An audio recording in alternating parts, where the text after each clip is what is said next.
Falegnameria Paludetto. Da più di 60 anni. Il legno su misura a casa tua. Mister Paolo Vanoli, pochi giorni per prepararsi, quindi la vittoria con il Palermo a cui puntate è più un fatto di testa o di fisico?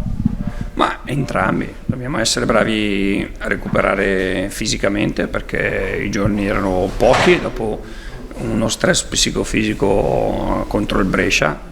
Sicuramente che anche lì abbiamo sprecato tante energie per poter provare a portare a casa una vittoria, non ci siamo riusciti, ci teniamo un punto veramente importante, una crescita, e adesso piano piano dobbiamo preparare il Palermo. Io penso che più che altro si debba preparare mentalmente. Abbiamo la fortuna di giocare in casa davanti ai nostri tifosi, che penso, che ho sempre detto che sono il 12° uomo, che ci spingeranno a fare una grande prestazione. Affronterete appunto il Palermo, che tipo di squadra è quest'anno? Ma una squadra che l'ha dimostrato il mercato, una società nuova, in crescita, strutturata per un futuro importante, e sicuramente già quest'anno hanno messo le basi per poter provare a vincere questo campionato. In conferenza stampa hai detto che non cerchi tanto l'efficacia d'attacco perché ce l'hai già, quanto piuttosto la qualità. Ci spieghi meglio questo concetto?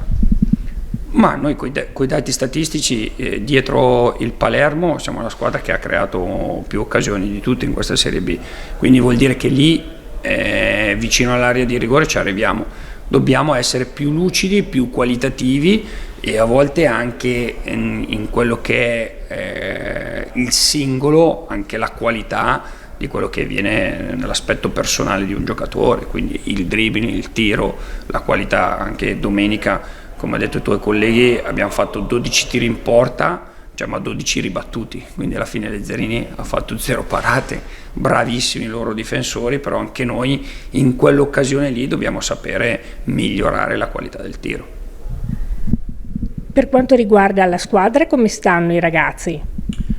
Molto bene, abbiamo recuperato bene, fortunatamente siamo tutti a disposizione tranne lunga degenza che è sempre Olivieri e Iaiaro, però anche loro si stanno avvicinando piano piano al rientro per essere proprio al completo.